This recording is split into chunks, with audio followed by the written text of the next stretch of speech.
की है तो ये साफ दिख रहा है कि लगातार संदीप दीक्षित को सुनते हैं। भारतीय जनता पार्टी की सरकार बनेगी। लोग कहते क्या बहुत अर्ली है।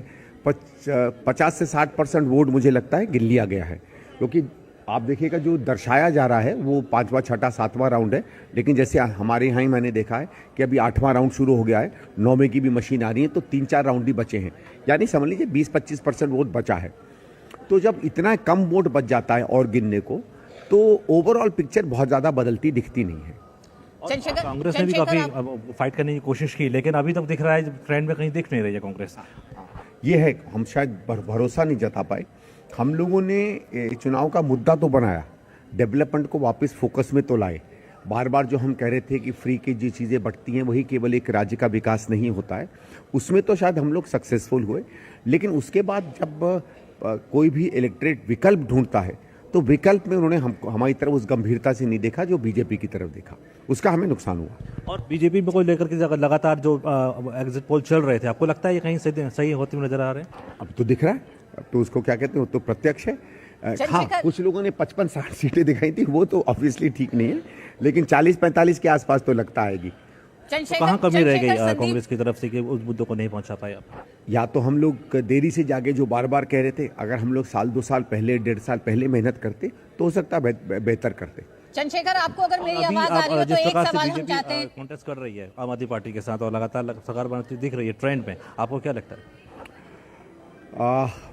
देखो, काफ़ी आश्चर्यजनक जगहों से वो की बार जीत अपनी ले रही है। कुछ ट्रेडिशनल एरियाज में आम आदमी पार्टी ने होल्ड किया है, लेकिन अब आम आदमी पार्टी जो आज की स्थिति में है, अब लगता नहीं है ये किसी भी तरीके से सरकार बना पाएगी। 5 साल तो बाहर ही रहेगी। लाइन एक क्वेश्चन ले लेते हैं। हाँ, बोलिए। चंद्रशेखर, आपको मेरी आवाज आ रही है? चंद्रशेखर, संदीप दीक्षित बहुत ही अपनी साफगोई के लिए भी जाने जाते हैं। कांग्रेस पार्टी का खाता भी नहीं खुलता दिखाई दे रहा है, हालांकि संदीप दीक्षित एक बड़ी टक्कर दे रहे हैं नई दिल्ली सीट से। संदीप दीक्षित क्या मानते हैं, क्या कांग्रेस के बड़े नेताओं का एक तरह से राहुल गांधी, सोनिया गांधी, प्रियंका गांधी का साफ रुख नहीं था आम आदमी पार्टी से सीधी लड़ाई को लेकर?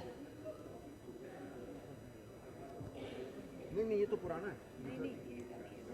चंद्रशेखर, अगर आपको मेरी आवाज मिल रही है?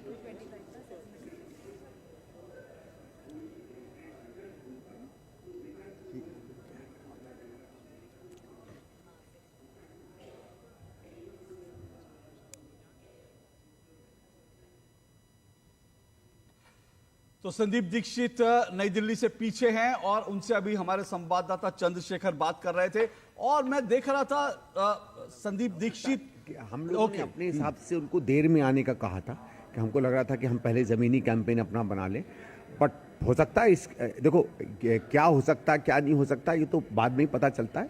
कई कारण हो सकते हैं। ये मानना बिल्कुल क्लियर है कि जो गंभीरता से हम चुनाव लड़े, शायद वोटर को नहीं लगा कि हम उतने गंभीर होकर चुनाव लड़ रहे हैं, इसलिए उन्होंने जो एक उनके हिसाब से जो एक अच्छा विकल्प दिख रहा था भारतीय जनता पार्टी में, तो एंटी इनकम्बेंसी का फायदा उनको मिला। तो ये था संदीप दीक्षित, उनका कहना है कि निश्चित तौर पर जिस प्रकार से जो ट्रेंड अभी तक देखने को मिल रहा है, उसमें उनको लगता है कि निश्चित तौर पर हो सकता है कि बीजेपी जो है दिल्ली की सत्ता पर काबिज हो जाए, क्योंकि जिस प्रकार से और एंटी इनकम्बेंसी जिस प्रकार से रही है आम आदमी पार्टी की, उससे जनता का जो है जो साफ रुख जो है देखने को इन चुनाव के जो ट्रेंड आ रहे हैं उसमें देखने को मिल रहा है। कैमरा पर्सन विनय कुमार तिवारी के साथ चंद्रशेखर, DD न्यूज़, दिल्ली। शुक्रिया चंद्र।